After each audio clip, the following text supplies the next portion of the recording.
All right, so today we're diving into something pretty fascinating, a memoir that spans continents and generations. Oh, this is gonna be good. Yeah, it's excerpts from Dreams from My Father. Okay. It's, intensely personal, but at the same time it just has these echoes of themes that, I think we all grapple with, right? Family, race, identity, belonging, you Yeah, know. absolutely. And what strikes me about the story is how, even though it is so intimate, it also reflects how these larger historical forces can shape our lives, sometimes without us even realizing it. It really makes you think how much of the path that we're on is really our own choices and how much is, shaped by family history, the things that have come before us. Right. It's like we're all carrying these invisible threads from the past. Yeah.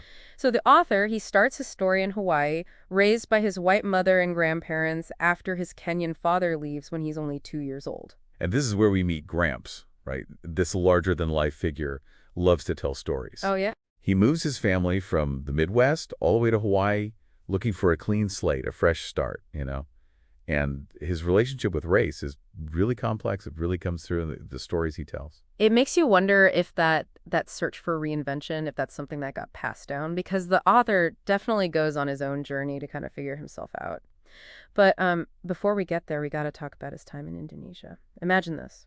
A young boy thrown into this totally different culture, new language, new customs, just a whole new way of seeing the world. Yeah, and one of the stories that really struck me from that time was, his stepfather, Lolo, teaching him how to box.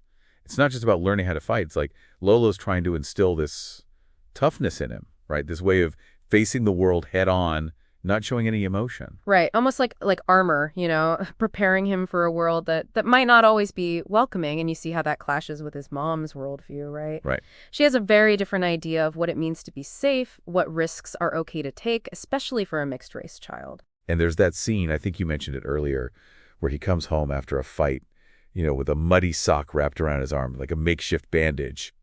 And his mom is you can just feel her relief, but also this terror, right? Absolutely, like a microcosm of that whole tension between two cultures, two ways of seeing the world. And that tension just carries right through to his teenage years back in Hawaii, where his racing identity really becomes like this central focus. Makes sense, right? Going from Indonesia back to the US. Yeah. And he's going to this prestigious school, Punahar School, and he's really struggling to fit in, to reconcile who he is with where he is.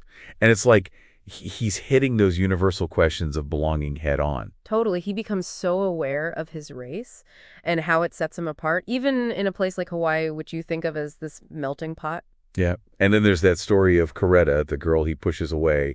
He's attracted to her, but he's terrified of rejection. Oh, I remember that. And especially because of his race. It's heartbreaking because it shows how much he's internalized, like the racism he's encountered. He wants connection, but he's so afraid of being vulnerable, of confirming the very stereotypes he's trying to fight against. And right in the middle of all this, his father comes to visit from Kenya.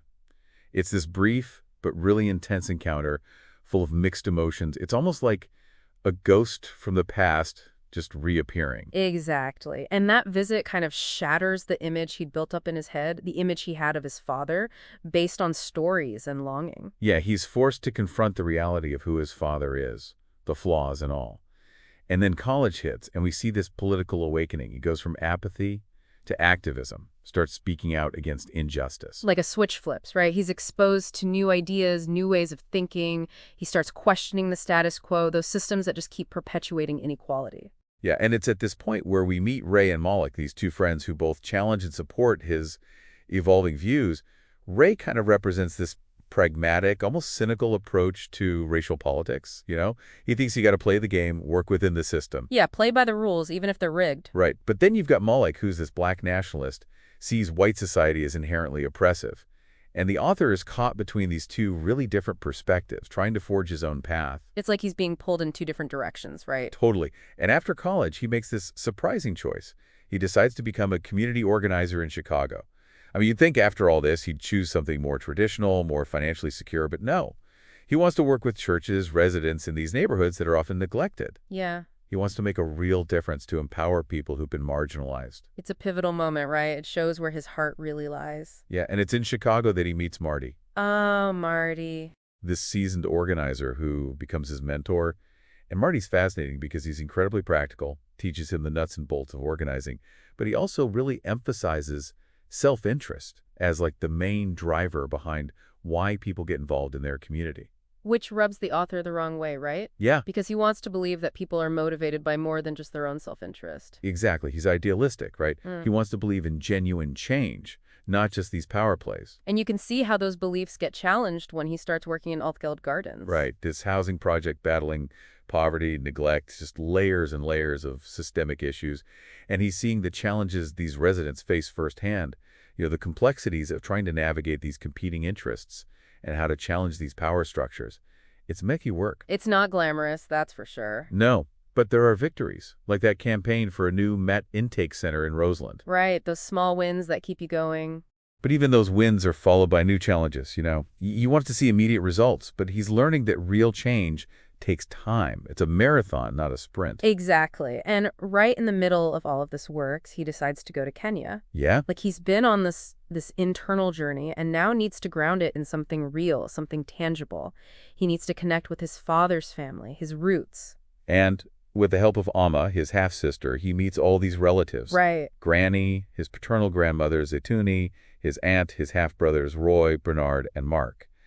And each one of these encounters kind of offers a piece of his father's story. It's beautiful and heartbreaking at the same time, right? He's embraced by this family he's never known, but he also sees their struggles, the impact that colonialism continues to have on their lives. Yeah, and through their stories, he's able to confront those complex feelings about his father. This man that he barely knew, but who's had this enormous presence in his life. And the visit to his father's grave is it's a turning point. It is. It's like a reckoning with his father's legacy, the good and the bad. And it's a profound moment of catharsis, right? He weeps for the lost opportunities, for the pain that's been passed down through generations, but he also finds a sense of peace, of acceptance, of understanding. Yeah. And it's there that he realizes his story is inseparable from his father's story, from his family's history, from these larger forces that have shaped both Kenya and America. And that realization, it's both liberating and challenging. Or it frees him from the burden of expectation, but it also forces him to confront the complexities of his own identity. Who is he? Where does he belong? And these are questions that stay with him as he returns to America. Yeah. With a newfound sense of purpose. A deeper understanding of himself and his place in the world. But also, I'd imagine, a greater awareness of the challenges that still lie ahead, right? Oh, absolutely. The struggle for justice, for equality, the need to bridge these divides, to build a more just society. These are the things that are going to shape his future, take him far beyond the streets of Chicago. And that's a story for another time, I guess. Exactly. We'll dive into that in part 2. But it wasn't like, he just came back to America and forgot about everything he experienced in Kenya. Right. It's like those themes of family, identity, belonging, those things just kept playing out in his life in Chicago. It's almost like he brought a piece of Kenya back with him. Absolutely. And one thing that really stands out is this tension he wrestles with, between individual ambition and collective responsibility.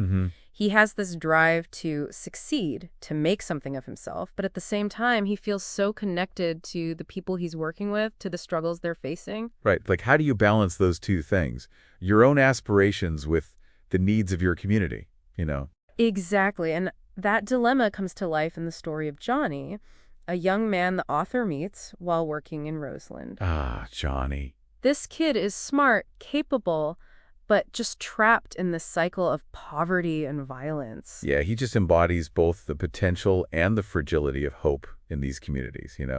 He wants a better life, but there are just so many obstacles in his way, all these systemic forces working against him. And the author, he sees himself in Johnny, Mm-hmm. tries to mentor him, encourage him to believe in a different future. But there's also this growing awareness that his own path, his opportunities, they're just different from Johnny's, right? Right. He has advantages, education, family support, a network, things that Johnny just doesn't have access to. And I think that leads to a kind of reckoning, right?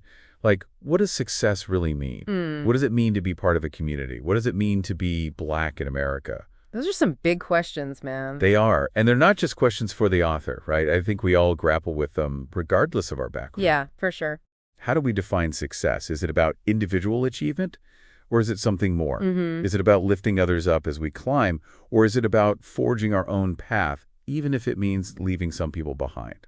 One of the things I appreciate about this memoir is that it doesn't offer easy answers. No. It's honest, it's insightful, and it really challenges you to think, And that's the power of personal stories, right? yeah, It can connect us to these larger issues, help us see the world through different eyes, challenge our assumptions, inspire us to work towards something better. absolutely. And as we wrap up this deep dive into Dreams from My Father, I keep coming back to how, understanding the author's journey, his struggles, his triumphs, his search for belonging, how all of that can inspire us to think differently about our own lives, Yeah. about our communities, our place in the world. It's a powerful reminder that our own stories, they're woven into these larger forces, right? Right. They shape not just our individual paths, but the very fabric of our society. It encourages us to ask those tough questions, to challenge the status quo, to never give up hope for a more just and equitable future for everyone. So as we move on to part 3, think about this.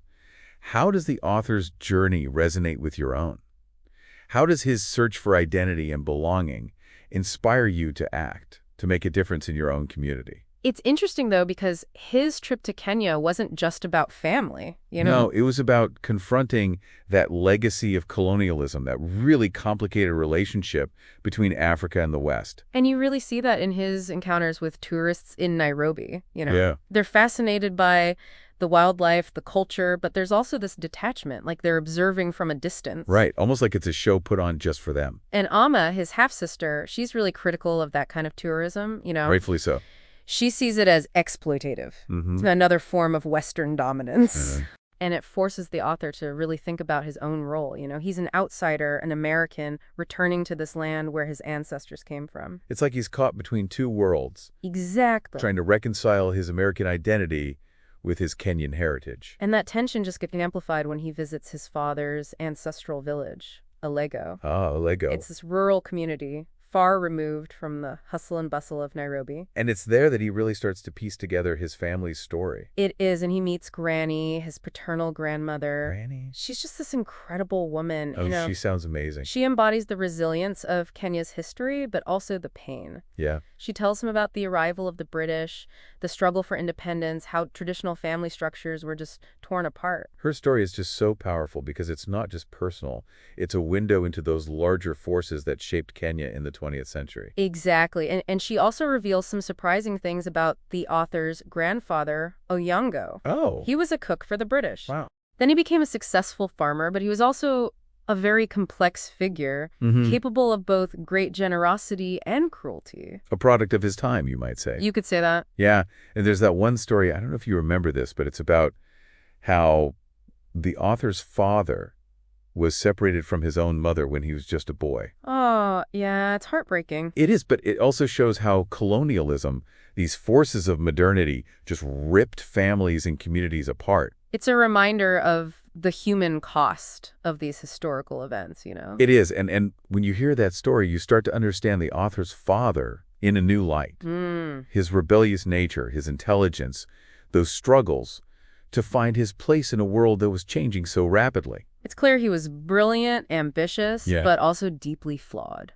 Struggling with those inner demons, the weight of expectation. Yeah, and this is where the author's personal journey really intersects with those larger themes we've been talking about. The search for identity, the complexities of family, trying to reconcile your own aspirations with the needs of those around you. And that visit to his father's graves, it becomes this pivotal moment. It does. A reckoning with his father's legacy, the good and the bad. It's a powerful moment of emotional catharsis. Yeah. He's weeping for the lost opportunities, for the pain that's been passed down through generations.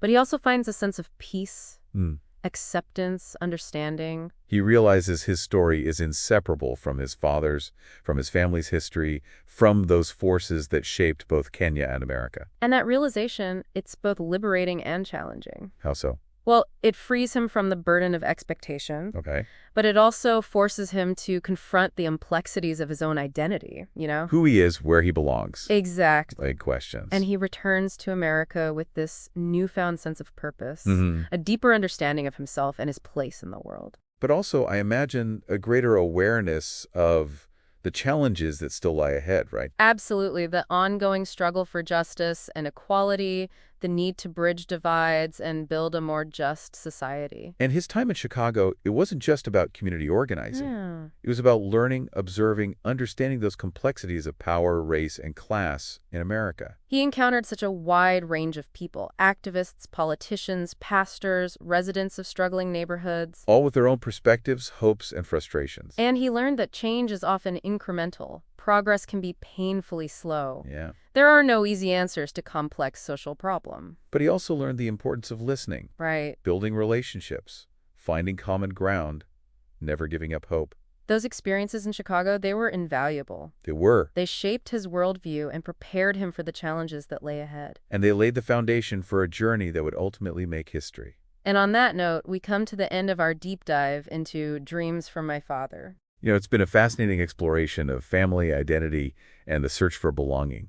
Themes that resonate across cultures and generations. It's a reminder that our personal stories, they're always intertwined with those larger forces of history and society. And that understanding our own stories, where we come from, can empower us to create a more just and equitable world for everyone. So we leave you with this. How does the author's journey inspire you to think differently about your own life, your own community, your own place in the world? What will your story be?